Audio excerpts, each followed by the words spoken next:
Hello प्यारे बच्चों, कैसे हो आप लोग। प्यारे बच्चों, आज हम आप लोग को एक बहुत ही यूनिक चीज़ दिखाने वाले हैं। बहुत से बच्चों ने डेस्कटॉप का सीपीयू तो देखा होगा, लेकिन सर्वर कभी नहीं देखा होगा। आज हम आप लोगों को डिफरेंस बताएंगे कि डेस्कटॉप का सीपीयू और सर्वर में क्या डिफरेंस है, दोनों में क्या क्या एक्स्ट्रा इक्विपमेंट्स होते हैं, साइज़ में क्या अंतर होता है और फंक्शन में क्या अंतर होता है। तो चलिए जानते हैं एक एक करके वन बाय वन। ओके, तो जैसा कि आप देख सकते हैं कि यहाँ पे एक बड़ा सा सर्वर है, ठीक है।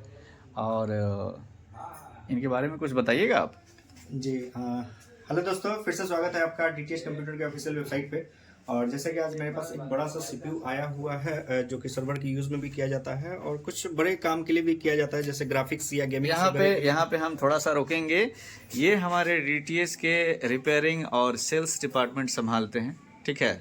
और किसी भी तरह का अगर कंप्यूटर आपको लेना हो या रिपेयरिंग करवाना हो तो आप इनसे संपर्क कर सकते हैं, ठीक है।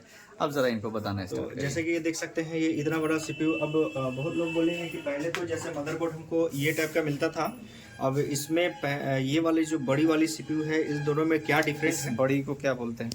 इसको भी हम सर्वर बोल सकते हैं, सीपीयू बोल सकते हैं, ठीक है। ओके। इसका ये बड़ा साइज है। बड़ा इसलिए क्योंकि इसमें बड़ा काम होते हैं। इसमें आप नॉर्मली क्या है कि ग्राफिक्स का काम, गेमिंग का काम नहीं कर सकते। इसमें आप सब चीज़ ईजिली तौर पे कर सकते हैं, ठीक है। इसमें आप देख सकते हैं कि आपका 4 स्लॉट दिया हुआ है रैम का, ठीक है। ये रैम का स्लॉट है और 1 2 3 4 4 स्लॉट दिया है। क्यों? क्योंकि आप पहले ही हमने जैसे कि बताया कि आप कुछ ज़्यादा बड़ा काम कर सकते हैं, इसलिए इसमें आप 4 रैम लगा सकते हैं। अब बहुत लोगों की सवाल होती है ना कि सर इसमें रैम जो है कौन सा लगेगा, हम कैसे जानेंगे। तो देखिए, यहाँ पे एक वोल्टेज लिखा रहता है, आप देख सकते होंगे 1.5 लिखा हुआ है, ठीक है ना। 1.5 का मतलब होता है ये 1.5 वोल्ट लेगा ये रैम चलाने के लिए। तो ये वोल्टेज होती है DDR3 में। और DDR की जो पिने होती है, ये जो आपको पिने दिख रही है ना वाइट, इस साइड भी और इस साइड भी। एक साइड में आपकी यहाँ से लेके यहाँ तक 120 पिन होती है, दूसरे साइड में भी 120 पिन होती है, यानी टोटल 240 पिन होती है। देख सकते हैं आपके पास ये रैम है, DDR3 की रैम है। यहाँ पे भी हम आपको दिखा सकते हैं, देखिए यहाँ पे छोटा सा लिखा होगा 120 पिन। अब पिन कौन सी होती है? जो पीली वाली लाइन वाली है, आप यहाँ से यहाँ तक गिनेंगे, 120 इधर होगी, 120 इधर होगी। टोटल होता है 240 पिन होती है DDR3 में। और इसका वोल्ट देखिए, DDR3L लिखा हुआ है, ठीक है ना, DDR3L। कितना रैम लगा सकते हैं इसमें? इसमें आप जो है 32 GB तक लगा सकते हैं, 32 GB तक, ठीक है। और उसके अलावा देख सकते हैं इधर बहुत सारा स्लॉट दिया हुआ है, जिससे क्या है कि हाँ, इसका काम क्या है वही बता रहे हैं कि जैसे ग्राफिक्स वगैरह का यूज़ करना है तो आप इस स्लॉट में लगा सकते हैं। ग्राफिक्स कार्ड लगा, हाँ, ग्राफिक्स कार्ड लगा सकते हैं एक्स्ट्रा में, ठीक है। और इसमें आप देख सकते हैं जैसे कि ये सीपीयू फैन है, इसके नीचे ही सीपीयू फैन कितना बड़ा है। अब इसी के नीचे क्या है कि सीपीयू रहते हैं। इसको अभी हम खोल के आपको दिखा सकते हैं। और यहाँ पे देख सकते हैं हीटसिंक लगा हुआ है, ठीक है। तो इसके नीचे भी इस तरीके की चिप लगी होती है, जैसे कि इसको हम बोलते हैं नॉर्थ ब्रिज, इसको साउथ ब्रिज, और ये होती है सीपीयू, ठीक है। ये प्रोसेसर इसको बोलते हैं, ये नॉर्थ ब्रिज हो गया, ये साउथ ब्रिज हो गया। तो इस तरीके का बहुत सारा इसमें एक्सटर्नल, और जैसे कि इसमें बहुत सारा देख सकते हैं प्रोटेक्शन वगैरह भी बहुत हेवी तरीके से दिया हुआ है ताकि जल्दी ख़राब ना होंगे। और यहाँ पे आपके आगे सीमोस सेक्शन, ठीक है, ये है सीमोस बैटरी है। अब इसके काम से बहुत सारे सिस्टम में होते क्या है कि डे टाइम ऑटोमेटिक अपना आप कुछ सेट कीजिएगा, बंद हो जाते हैं, हट जाते हैं। तो ये इसकी गड़बड़ी की वजह से रहते हैं। इसके गड़बड़ी की वजह से भी अगर आपका बैटरी सही है फिर भी ये गड़बड़ी आ रही है, तो ये इस सेक्शन का दिक्कत रहता है, जिसको हम RTC सेक्शन बोलते हैं, ठीक है।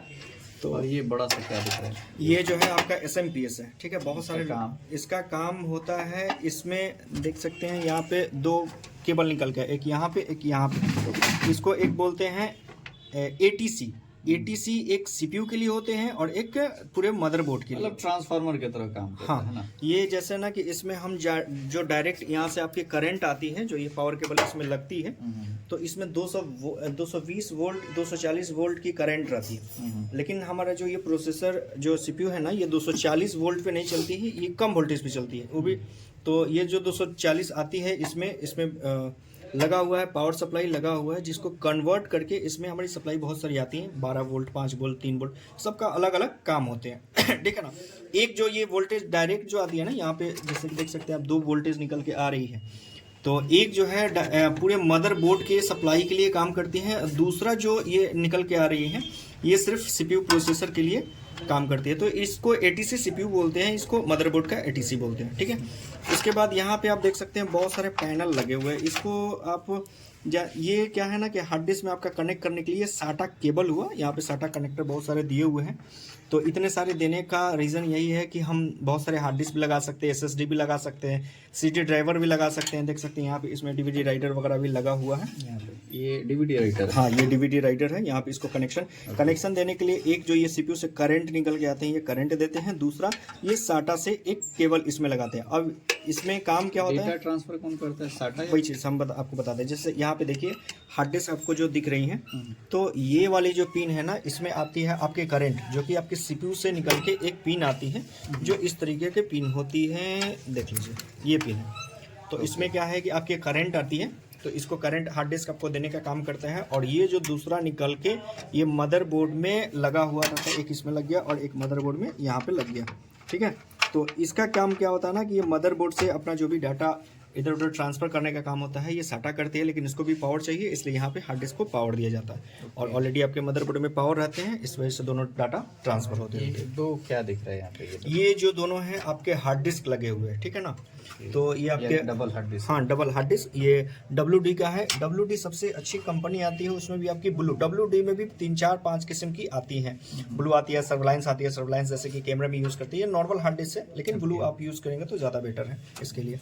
और देख सकते हैं इसमें ऑलरेडी एक स्पीकर भी दिया हुआ है, जो कि हाँ आवाज़, हमने आपको पहले ही बताया कि सर्वर यूज़ के लिए या हेवी काम के लिए, गेमिंग्स के लिए, आपके गेमिंग्स वगैरह के लिए है, ग्राफिक्स के लिए, इसलिए आपका इसमें क्या है ना कि दिया हुआ है स्पीकर, ताकि आपका काम हो। अच्छा, ये एक अजीब टाइप का तार दिख रहा है। हाँ ये आपका एक केबल है, जो कि यहाँ पे आपका IOI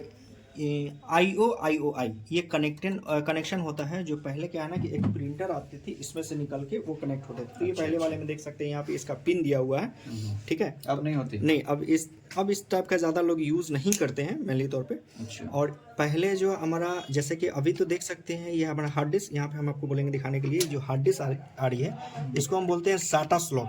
इसके पहले आती थी बाटा स्लॉट। तो बाटा स्लॉट में क्या होते थे ना कि इस तरीके की बहुत सारी पिनें होती थी, और उसमें क्या है ना कि पिन रहती थी, हमको पिन लगाने पड़ते थे। लेकिन इसमें क्या है ना कि पिन नहीं है, छोटी छोटी लाइनिंग आपके चिप की तरह दे दी हुई है, उसमें कनेक्ट हो जाती है। SATA टाइप है, ये बाटा टाइप है, ठीक है।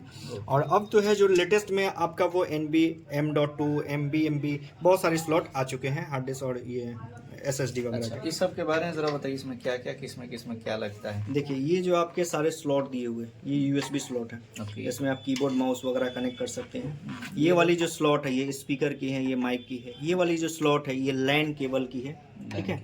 और कनेक्शन है ना? हाँ, इंटरनेट कनेक्शन करने के लिए। ओके। और ये देखिए इसमें एक और हम दिखाना चाहते हैं, ये बहुत सारे CPU में नहीं रहती है। एक एक्स्ट्रा फैन दिया हुआ है, 2 फैन? हाँ, एक ये कहाँ है? एक तो यहाँ पे आपका CPU के लिए अच्छा, फैन एक दिया फैन हुआ है। है, और एक यहाँ पे एक्स्ट्रा फैन दिया हुआ है। आपका SMPS का एक फैन ये अलग है, SMPS में जो दिया रहता है। अच्छा, ये 3 फैन हो गए हाँ, टोटल। ये एक्स्ट्रा फैन देने का रीज़न ये होता है ना कि जब चलती है तो थोड़ा सा ज़्यादा हीट होती है, तो उसको हीटिंग को थोड़ा सा बाहर निकालने के लिए, ये एक्स्ट्रा कूलिंग करने के लिए ये एक्स्ट्रा एक फैन दिया होता है, ओके। ठीक है। और अभी ये ज़्यादा लोग गेमिंग में ही यूज़ करते हैं, जैसा कि हमने बताया ये है। जो ब्लू वाला दिख रहा है, ये वाली जो है, यही वाली पिन है, कोई दूसरी नहीं है। ये अच्छा। एक्स्ट्रा यूज़ करने के लिए ये वाली आपने लगाया है। अब इसका यूज नहीं है? अब इसका बहुत कम ही यूज़ पड़ता है। ये आपका जो है ये VGA कनेक्शन के लिए है, मॉनिटर के लिए। अच्छा। और ये जो है आपका HDMI है, वो भी मॉनिटर? हाँ। ये आपका है PS2 है, कीबोर्ड और माउस हाँ PS2 ये माउस के लिए है, और ये कीबोर्ड के लिए। अब इसका जनरली तौर पे लोग यूज़ नहीं करते हैं, क्योंकि इसमें एक प्रॉब्लम क्या आती है ना कि ये लगाने के बाद जब आप पिन टूट जाता है, तो वो तो है, लगाने के बाद जब तक आप सिम रीस्टार्ट नहीं करेंगे तब तक ये वर्क आपका कीबोर्ड और माउस नहीं करेगा।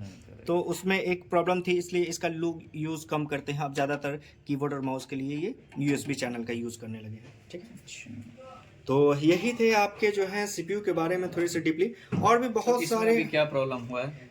ये डेट में आया हुआ है, डेट में, हाँ डेट जैसे कि इसमें सप्लाई नहीं है, नो डिस्प्ले में है, ऑन नहीं फिलहाल में हो रहे हैं। अभी हम इस पर वर्क करना स्टार्ट कर रहे, देखते हैं कि इसमें क्या हो सकता है, फिर इसको हमने बना के आगे देना है। और जैसे कि इस तरीके का बहुत सारा चीज जो है यहाँ पे जैसे बना के दे दिया जाता है ना? जी बना के, रिप्लेसमेंट नहीं होता? देखिए रिप्लेसमेंट मान लीजिए मदरबोर्ड हम आप रिप्लेसमेंट इसका जिस मॉडल का ये है मदरबोर्ड आप किनने जाएंगे तो 10,000 8,000 12,000 15,000 तक ये बोर्ड आती है, बहुत महंगी महंगी भी आती है। अच्छा। लेकिन यहाँ पे आपको उतना पैसा लगाने का ज़रूरत नहीं है, मामूली से खर्च में आप यहाँ पे आके अपना मदरबोर्ड रिपेयर करवा के जा सकते हैं। यहाँ चीप लेवल तक का भी काम होता है। ये जो आपके देख सकते हैं, ये एक हम आपको बताना भूल गए, ये जो आपको दिख रहे हैं ना, ये आपके सिस्टम में बायोस है, मेन बायोस जो होते हैं यही है, ठीक है ना। इसका काम क्या है ना कि मदरबोर्ड में आपके इतने सारे जो पिन हैं सबको किधर से किधर क्या क्या ट्रांसफ़र करना है, कौन से डाटा ट्रांसफ़र करना है, किधर कितना कनेक्शन देना है, सारा का सॉफ्टवेयर इसमें डाला हुआ रहता है। बहुत समय क्या होता है कि ये करप्ट हो जाती है। हमारे पास इसमें भी प्रोग्रामिंग करने का भी चीज़ यहाँ पे हमारे पास होता है। और अगर किन्हीं को जानना है तो वो यहाँ आके संपर्क भी कर सकते हैं, उनको ये चीज़ बताया भी जाएगा कि कैसे किया जाता है। अच्छा, ये जो गोल गोल दिख रहा है ये सब क्या है? ये सब एक कैपेसिटर है। अच्छा। हाँ, ये क्या है ना कि वोल्टेज लेवल का अब्जॉर्ब करता है। वोल्टेज बहुत सारी होती है तो इसमें जाके अब्जॉर्ब करती है, कब सप्लाई कितना स्टोर करना है। जैसे लाइक ये समझ लीजिए कि पानी का टंकी है, जैसे टंकी क्या होता है कि जब नल खोलेंगे तो ही पानी आएगा, वैसे ही ये वोल्टेज अब्जॉर्ब किए रहता है, जब ज़रूरत होती है तो ही अपना सप्लाई देती है। बहुत सारे इसमें लगे हुए थे। इसमें जितने भी छोटे छोटे कंपोनेंट्स लगे रहते हैं सारे के बारे में एक हम डीपली आपको वीडियो बनाएंगे, उसमें आप देख सकते हैं, ठीक है ना। ओके ओके, चलिए बहुत बहुत थैंक यू। तो अगर आप लोगों को कभी लैपटॉप लेना है तो DTS कंप्यूटर। तो देखा प्यारे बच्चों, ये बहुत ही इंटरेस्टिंग फैक्ट्स है, इसको दिमाग में ज़रूर रखिएगा। किसी भी तरह का डाउट हो तो वंस अगेन आप लोग हमसे संपर्क कर सकते हैं। चलिए मिलते हैं फिर अगले किसी बहुत इंटरेस्टिंग और अच्छे वीडियो में। तब तक के लिए सभी बच्चों को बाय बाय।